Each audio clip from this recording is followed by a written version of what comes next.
कभी कभी जिंदगी आपको इतना तोड़ देती है कि आईने में अपना चेहरा भी अजनबी लगने लगता है। बारिश की बूंदें धीरे धीरे सड़क पर गिर रही थीं। रात के लगभग 11 बज चुके थे। पूरा शहर सो रहा था, लेकिन एक लड़का अब भी जाग रहा था। उसका नाम था अर्जुन। अर्जुन सड़क के किनारे बैठा था, हाथ में एक पुराना बैग, आंखों में टूटे हुए सपने और दिल में 1000 सवाल। उसने आसमान की तरफ देखा और धीरे से कहा, भगवान, आखिर मेरी गलती क्या है? उसकी आवाज कांप रही थी। 3 साल, पूरे 3 साल से वो मेहनत कर रहा था। सुबह मजदूरी, रात में पढ़ाई, दोस्त घूमते थे, वो काम करता था। लोग मजाक उड़ाते थे, वो चुप रहता था, क्योंकि उसे यकीन था एक दिन सब बदल जाएगा। लेकिन उस दिन उसका आखिरी इंटरव्यू भी रिजेक्ट हो गया था। आप इस काम के लायक नहीं है, ये शब्द अभी भी उसके कानों में गूंज रहे थे। अर्जुन की आंखों से आंसू निकल पड़े। उसे अपने पिता की बातें याद आने लगीं।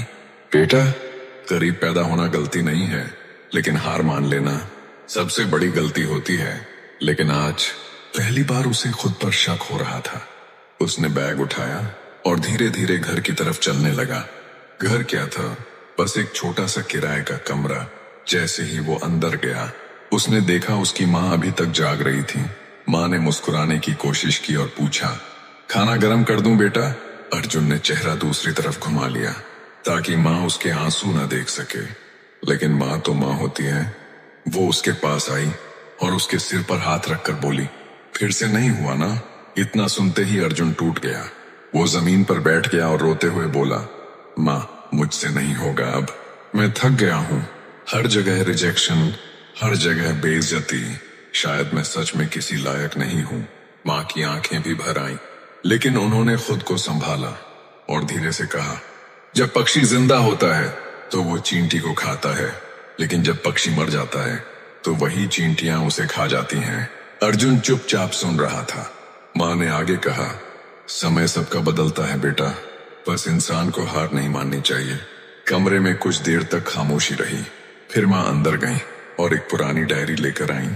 उन्होंने वो डायरी अर्जुन के हाथ में दी और बोली, ये तुम्हारे पापा की डायरी है। उन्होंने कहा था, जिस दिन अर्जुन खुद को हारता हुआ महसूस करे, उसे ये पढ़ा देना। अर्जुन के हाथ कांपने लगे। उसने धीरे से डायरी खोली। पहले पन्ने पर लिखा था, अगर ये दुनिया तुम्हें कमजोर कहे तो याद रखना, हीरे परखने वालों के हाथ में होते हैं, कांच हर बाजार में बिकता है। अर्जुन की आंखें उस लाइन पर टिक गईं और उसी पल उसके अंदर कुछ बदलने लगा। एक छोटी सी उम्मीद जो पूरी तरह मर चुकी थी, वो फिर से सांस लेने लगी। लेकिन उसे नहीं पता था कि जिंदगी अभी उसका सबसे बड़ा इम्तिहान लेने वाली है। उस रात अर्जुन को नींद नहीं आई। कमरे की छत को देखते हुए वो बस अपने पापा की डायरी के शब्द सोचता रहा। हीरे परखने वालों के हाथ में होते हैं। लेकिन अर्जुन खुद से पूछ रहा था, अगर मैं सच में हीरा हूं तो फिर मेरी जिंदगी इतनी अंधेरी क्यों है? सुबह के लगभग 5 बजे थे। बाहर हल्की बारिश अब भी हो रही थी। अर्जुन चुपचाप उठा और बिना कुछ खाए घर से निकल गया। माँ ने पीछे से आवाज दी, बेटा, इतनी सुबह कहाँ जा रहे हो? अर्जुन रुका, लेकिन पीछे मुड़कर नहीं देखा। उसने बस इतना कहा, माँ, खुद को ढूंढने। ये सुनकर माँ की आंखें भर आईं। अर्जुन सड़क पर चलता जा रहा था। हर तरफ लोग अपनी जिंदगी में व्यस्त थे, लेकिन अर्जुन के अंदर एक तूफान चल रहा था। कुछ दूर जाकर वो एक पुल के पास रुक गया। वही पुल जहां वो बचपन में अपने पापा के साथ आया करता था। उसे याद आया, एक बार उसने अपने पापा से पूछा था, पापा, अगर मैं हार गया तो? तब उसके पापा मुस्कुराए थे और बोले थे, बेटा, हारना बुरा नहीं होता। बुरा तब होता है जब इंसान कोशिश करना छोड़ देता है। अर्जुन की आंखें भर आईं। उसने धीरे से अपने आंसू पोंछे। तभी उसके फोन पर कॉल आया। फोन उसके दोस्त विकास का था। अर्जुन ने कॉल उठाया। विकास ने हंसते हुए कहा, ओ भाई, अभी तक नौकरी नहीं मिली। अर्जुन चुप रहा। विकास फिर बोला, सच बोलूं, तू सपने बहुत बड़े देखता है, तेरे बस का नहीं है ये सब। ये शब्द तीर की तरह अर्जुन के दिल में लगे। कुछ सेकंड तक खामोशी रही। फिर अर्जुन ने धीरे से कहा, शायद तू सही कह रहा है, और उसने कॉल काट दिया। उसकी आंखों से आंसू गिरने लगे। कभी कभी अपने भी ऐसे जख्म दे जाते हैं जो दुश्मन भी नहीं देते। अर्जुन पुल की रेलिंग पकड़कर खड़ा था। उसके दिमाग में सिर्फ एक ही बात घूम रही थी, क्या सच में मैं हार चुका हूं? तभी उसकी नजर सामने एक बूढ़े आदमी पर पड़ी। बारिश में भीगा हुआ वो आदमी सड़क किनारे चाय बेच रहा था, लेकिन उसके चेहरे पर मुस्कान थी। अर्जुन कुछ देर उसे देखता रहा, फिर ना जाने क्यों वो उसके पास चला गया। बूढ़े आदमी ने मुस्कुराकर पूछा, चाय पियोगे बेटा? अर्जुन ने धीरे से सिर हिला दिया। चाय बनाते हुए बूढ़ा आदमी बोला, परेशान लग रहे हो? अर्जुन हंस पड़ा, लेकिन वो हंसी दर्द से भरी हुई थी। उसने कहा, जिंदगी ने मजाक बना दिया है। बूढ़ा आदमी कुछ सेकंड चुप रहा, फिर बोला, एक बात बताऊं? अर्जुन उसकी तरफ देखने लगा। बूढ़े आदमी ने कहा, जब मैं 25 साल का था तब मेरे पास घर था, परिवार था, पैसा था। उसने चाय का कप अर्जुन की तरफ बढ़ाया और मुस्कुराते हुए बोला, आज मेरे पास कुछ भी नहीं है, फिर भी मैं हारा नहीं हूं। अर्जुन ध्यान से उसकी बातें सुन रहा था। बूढ़े आदमी ने आसमान की तरफ देखा और कहा, जिंदगी कभी आसान नहीं होती बेटा, बस इंसान मजबूत होता जाता है। ये शब्द सीधे अर्जुन के दिल में उतर गए। बारिश अब धीरे धीरे रुक रही थी और शायद अर्जुन के अंदर का तूफान भी, लेकिन उसे नहीं पता था कि अगले ही दिन उसकी जिंदगी में कुछ ऐसा होने वाला था जो उसे पूरी तरह बदल देगा। अगले दिन सुबह अर्जुन जल्दी उठ गया। कई दिनों बाद उसकी आंखों में थोड़ी सी उम्मीद दिखाई दे रही थी। उसने अपने पापा की डायरी फिर से खोली। आज उसमें एक नई लाइन लिखी दिखी, जिस दिन सब तुम्हारे खिलाफ हो जाए उस दिन खुद का साथ कभी मत छोड़ना। अर्जुन कुछ देर तक उस लाइन को देखता रहा, फिर उसने आईने में खुद को देखा। थका हुआ चेहरा, आंखों के नीचे काले घेरे, लेकिन आज उसकी आंखों में हार नहीं थी। उसने खुद से कहा, एक आखिरी कोशिश, बस एक आखिरी कोशिश। उस दिन शहर में एक बड़ी कंपनी का इंटरव्यू था। हजारों लोग आए हुए थे, सबके हाथ में फाइलें थीं, चेहरे पर कॉन्फिडेंस था और एक तरफ अर्जुन खड़ा था। साधारण कपड़े, पुराने जूते, लेकिन दिल में आग थी।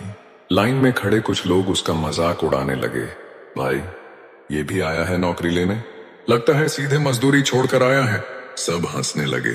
अर्जुन ने सब सुना, लेकिन इस बार वो चुप नहीं टूटा। उसने धीरे से खुद से कहा, एक दिन यही लोग तालियां बजाएंगे। कुछ देर बाद उसका नंबर आया। अर्जुन इंटरव्यू रूम के अंदर गया। सामने 3 लोग बैठे थे। उनमें से एक आदमी ने अर्जुन का रिज्यूमे देखा और हंसते हुए बोला, तुम्हारे पास एक्सपीरियंस भी नहीं है, फिर तुम्हें क्यों रखा जाए? कमरे में खामोशी छा गई। पहले वाला अर्जुन होता तो शायद डर जाता, लेकिन आज उसने गहरी सांस ली और कहा, सर, एक्सपीरियंस नहीं है, लेकिन हार मानना भी नहीं आता। तीनों लोग उसकी तरफ देखने लगे। अर्जुन आगे बोला, गरीब हूं सर, लेकिन सपने बहुत बड़े हैं और मैं उन्हें पूरा करके रहूंगा। उसकी आवाज में दर्द भी था और जुनून भी। इंटरव्यू लेने वाले लोग अब गंभीर हो चुके थे। उन्होंने अर्जुन से कुछ और सवाल पूछे और अर्जुन ने पूरे आत्मविश्वास से जवाब दिए। करीब 20 मिनट बाद अर्जुन बाहर आ गया।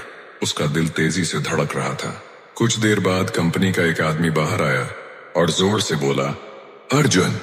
अर्जुन घबराकर खड़ा हो गया। उस आदमी ने मुस्कुराकर कहा, कंग्रेचुलेशंस, यू आर सिलेक्टेड। ये सुनते ही अर्जुन की आंखें भर आईं। उसे ऐसा लगा जैसे सालों का दर्द अचानक पिघल गया हो। उसने कांपते हाथों से अपने पापा की डायरी को सीने से लगा लिया और आसमान की तरफ देखकर धीरे से कहा, पापा, मैं हार नहीं माना। उसकी आंखों से आंसू लगातार बह रहे थे, लेकिन इस बार ये आंसू दर्द के नहीं थे, ये जीत के आंसू थे। अर्जुन घर की तरफ भागा। जैसे ही उसने दरवाजा खोला, उसकी माँ सामने खड़ी थी। अर्जुन कुछ बोल नहीं पाया। उसने बस अपनी माँ को गले लगा लिया। माँ समझ गई। उनकी आंखों से भी आंसू निकल पड़े और उन्होंने बस इतना कहा, मुझे पता था मेरा बेटा हार नहीं मानेगा।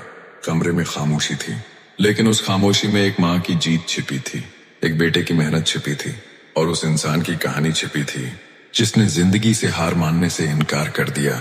याद रखना, जिंदगी में बुरा समय सबका आता है, लेकिन जो इंसान आखिरी सांस तक कोशिश करता है, एक दिन किस्मत भी उसके आगे झुक जाती है। जिनके सपने बड़े होते हैं उनकी परीक्षाएं भी बड़ी होती हैं। अगर आज दर्द सह रहे हो तो यकीन रखना कल वही दर्द तुम्हारी सबसे बड़ी ताकत बनेगा। हार कर बैठने वालों की कहानी खत्म हो जाती है, लेकिन लड़ने वालों की कहानी इतिहास बन जाती है। वक्त दिखाई नहीं देता, लेकिन बहुत कुछ दिखा जाता है। जिस दिन तुमने मुश्किलों के सामने झुकना छोड़ दिया, उस दिन जिंदगी भी तुम्हारे सामने झुक जाएगी।